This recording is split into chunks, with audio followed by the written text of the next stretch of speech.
Real estate and royalties are not modern financial inventions.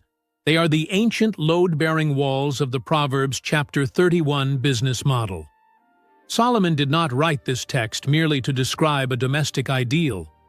He wrote it to blueprint a structural system of wealth that operates while you sleep. If you are tired of trading your limited hours for a fixed salary, you are currently living in a temporary shelter, not a fortress.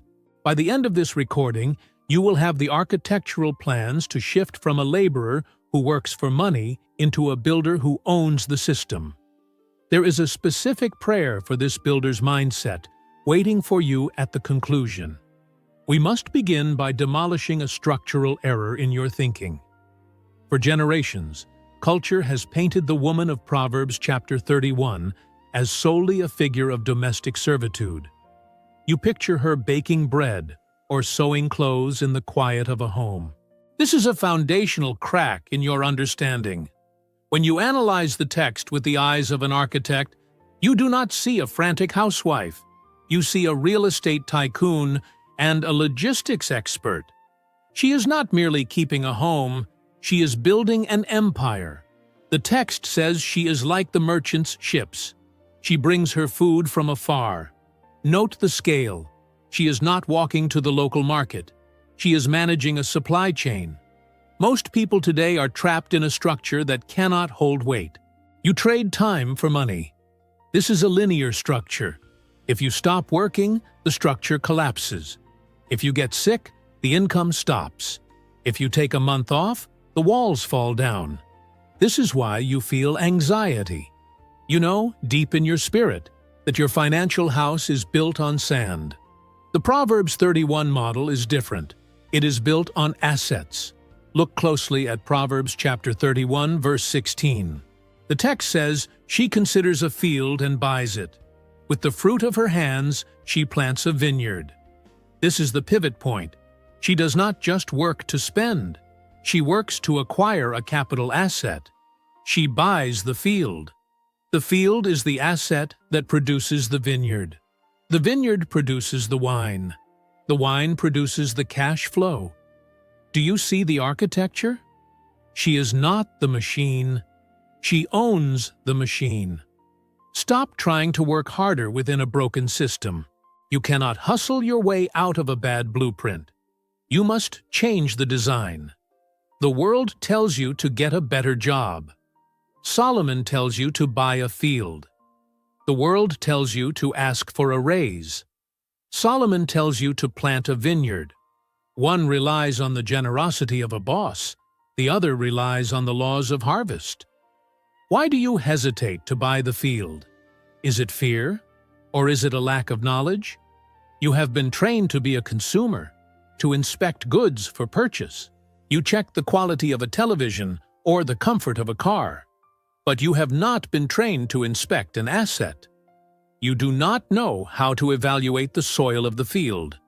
This woman in the text did not inherit this land. She bought it. That implies she had surplus capital. How did she get the capital? She created margin. She did not consume everything she produced. This is the first law of the structural engineer. You cannot build a second floor if you consume all the materials on the first floor. You must save to invest. Consider your own life right now. Look at your bank account. Is it a reservoir for future construction, or is it a sieve? The Proverbs 31 model demands that you become a buyer of income streams. It requires you to shift your identity from a worker who needs a paycheck to an architect who designs a portfolio. This is not about gender. This is about economics. It is about the difference between a tent and a stone fortress. A tent moves with you and requires constant maintenance. A fortress stands even when you are not there. You are tired because you are holding up the tent poles with your own arms every single day. Solomon offers you a blueprint where the stone walls hold themselves up. It is time to stop looking at this scripture as a list of impossible moral duties and start seeing it as a license to build wealth. It is an invitation to escape the labor trap. It is the divine permission to own, to manage, and to profit. I want you to pause and feel the weight of this possibility. Imagine waking up knowing your field is growing while you are drinking your coffee. Imagine the relief of knowing your vineyard produces, whether you show up today or not. That is the goal. Before we inspect the mortar and brick of her investment strategy, I want to know where my fellow builders are located. In the comments right now, simply write the name of the city or country where you are watching from. Let us see the global scale of this construction crew. Now we must examine the art of the acquisition. The text does not say she sees a field and buys it immediately. It says she considers a field. This word, consider, is the difference between a gambler and an investor. In the Hebrew mindset, to consider means to inspect, to plan, and to evaluate. She walks the perimeter. She tests the soil. She checks the water source. She calculates the yield. This is what the modern investor, Benjamin Graham, called the margin of safety. Graham, who mentored the greatest investors of our time, taught that you never buy an asset based on optimism. You buy it based on cold, hard calculation. If the field assumes a perfect harvest every year to make a profit, it is a bad buy. The Proverbs 31 investor buys the field because she has calculated that even in a bad year, the land has value. Why do so many of you fail in real estate or business? Because you do not consider. You react. You hear a tip from a friend. You see a headline. You feel the emotion of fear of missing out. You buy without the inspection. Solomon warns against this constantly. In Proverbs chapter 19 verse 2, he says that he that hasteth with his feet sinneth. To rush is to miss the mark. To rush is to build a wall without a plumb line. It will look straight for a moment, but gravity will eventually pull it down.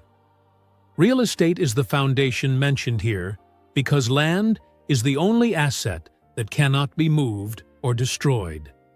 It is the literal ground beneath our feet. But notice, she does not just buy raw land and leave it. She plants a vineyard. She adds value. This is a critical engineering principle. Forces must be applied to materials to create value. Land alone is potential. Land plus a vineyard is production. You must stop looking for easy money. The lottery is not a strategy. The get-rich-quick scheme is a structure built on cardboard. The Proverbs 31 woman applies the force of her will to the asset she buys. She improves it. Do you own a rental property? Do not just collect rent. Improve the condition so it commands a higher value. Do you own a stock portfolio? Do not just ignore it. Understand the companies you own.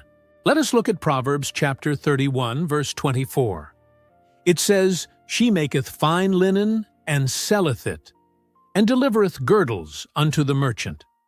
This is where we move from real estate to royalties and wholesale. Notice who she is selling to. She is not standing in the market square haggling with a single customer over one piece of cloth. She delivers girdles or belts to the merchant. The merchant is the distributor. This is the shift from business to consumer, or B2C, to business, or B2B. She is a manufacturer. She creates a product in bulk and sells it to the one who will sell it to the masses. This is leverage. If you sell your time, you can only sell 24 hours a day. If you sell a product to a merchant, you can sell 1,000 units while you are eating dinner. Solomon was the wealthiest man in history because he understood this scale. He built store cities, not just a palace. He had a fleet of ships, not just a single boat. He understood that wealth is a function of systems, not just effort. The woman in this text is mirroring that wisdom. She is a micro-Solomon. Think about the girdle or the belt. It is a finished product. It required flax, spinning, weaving, and sewing. She controls the entire production line. She takes the raw material and turns it into a finished good. Most of you are selling raw material. You are selling your raw energy. You need to process your energy into a product that can be sold without you. If this structural wisdom is resonating with your spirit, verify your attendance in this class by pressing the like button now. It signals that you are ready for the heavier materials. We must deepen our understanding of the system. The goal of the architect is to build a structure that stands on its own. In modern terms, we call this the flywheel effect. It takes tremendous energy to get a heavy stone wheel moving, but once it spins, its own momentum carries it forward. The Proverbs 31 woman has built a flywheel. Notice the distinction between manufacturing and service. Service is noble, but it is limited. If you are a doctor, a lawyer, or a mechanic, you are paid for your service. But if you stop serving, the payment stops. Manufacturing is different. The linen belt exists apart from the woman who made it. It can be boxed, shipped, and sold in a city she has never visited. This is the principle of detachment. You must create value that can be detached from your physical presence. This is what we call intellectual property or royalties today.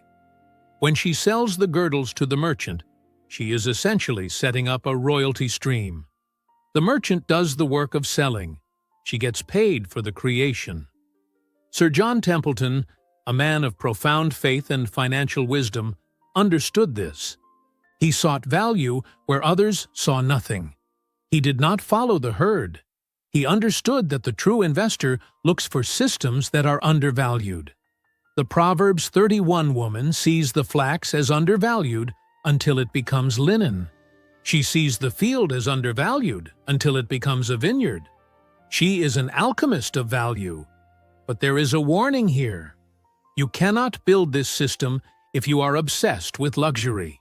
Proverbs chapter 21 verse 17 says, "He that loveth pleasure shall be a poor man. He that loveth wine and oil shall not be rich." The woman in Proverbs 31 is dressed in silk and purple, yes, but only after she has sold the linen to the merchant. Her luxury is the fruit of her system, not the consumption of her seed.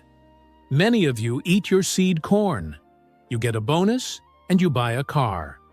You get a tax refund and you go on vacation. You are destroying the very bricks you need to build your fortress. You must have the discipline of the builder. The builder does not sleep in the house until the roof is on. The modern witness Charlie Munger, the partner of Warren Buffett, often spoke about the power of patience. He famously said that the big money is not in the buying or the selling, but in the waiting. This is the hardest work of all. It is easier to dig a ditch than to watch a field grow. We are addicted to activity. We feel productive only when we are sweating. But the vineyard does not grow faster because you watch it. The linen does not weave itself faster because you are anxious. The system requires time. The Proverbs 31 woman is not frantic. The text describes her with strength and honor.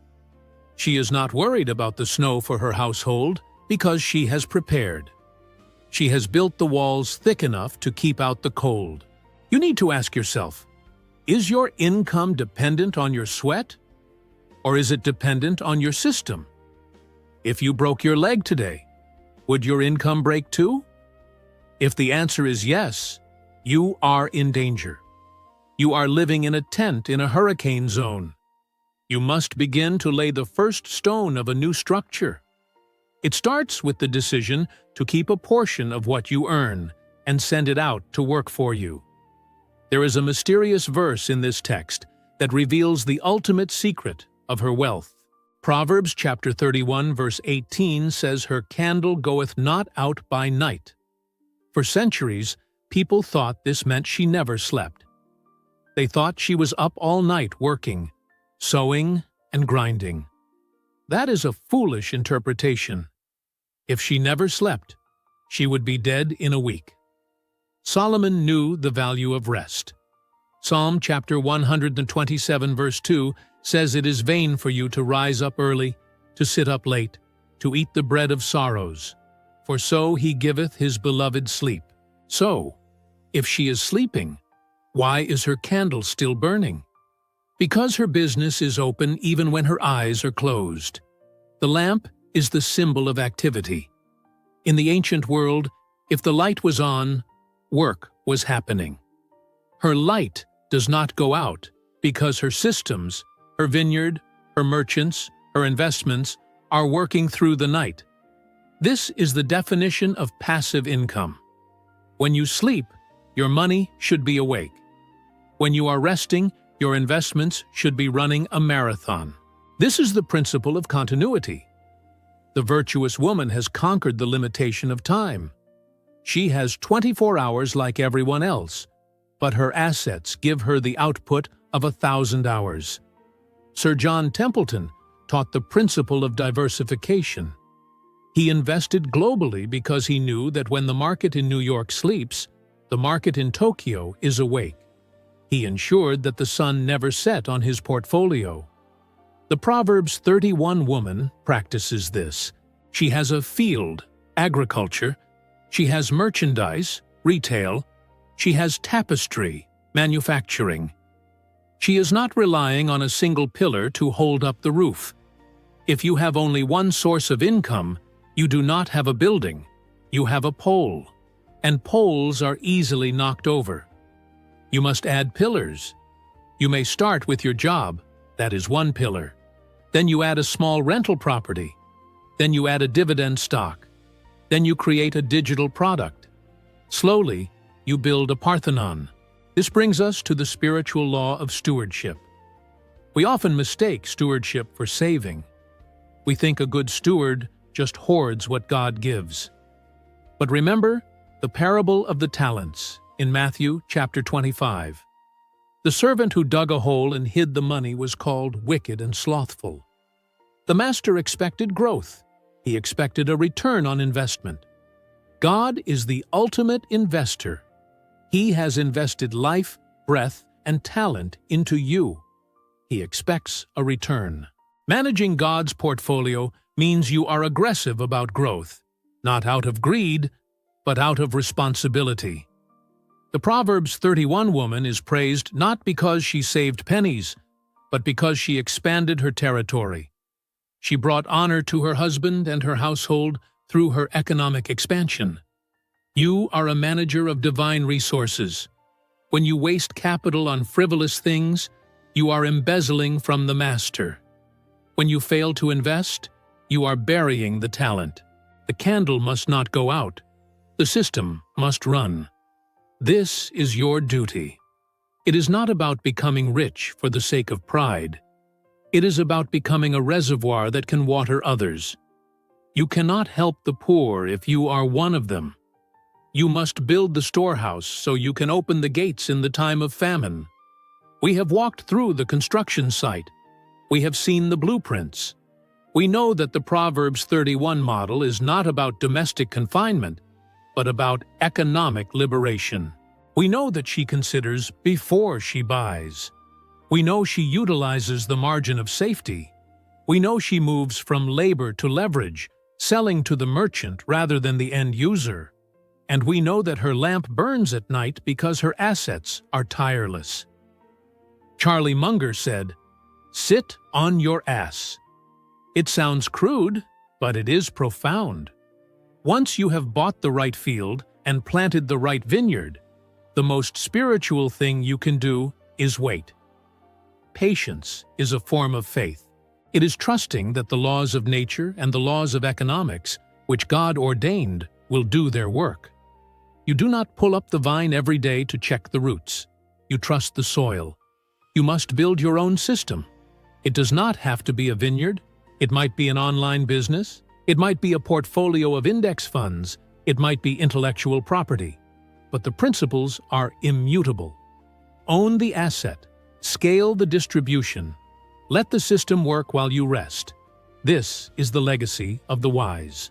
They leave an inheritance to their children's children. Not just money, but a machine that produces money. A structure that shelters the next generation. If this architectural wisdom has given you a new blueprint for your life, I invite you to subscribe to this channel. We are building a city of wisdom here, stone by stone. Join the crew. Now, we must seal this blueprint with a prayer. I ask you to stop what you are doing. Close your eyes if you can, or align your thoughts with mine now. We are going to speak to the Master Architect. Father, we come to you today as builders standing on a foundation we did not create. We ask for the wisdom of Solomon to fill our minds. Remove the spirit of the hireling from us and give us the spirit of the owner. Give us the eyes to consider a field and the courage to buy it. Teach us to plant vineyards that will feed generations we will never see. Lord, break the chains of the time for money trap that bind your people. Grant us the discipline to delay pleasure so that we may build lasting fortresses of provision. Bless the work of our hands, but more importantly, bless the systems we build so that our candle may not go out by night. Make us good stewards of the capital you entrust to us. Let us not bury our talents in the ground of fear, but multiply them in the soil of faith. We ask for the patience to wait for the harvest. We ask for the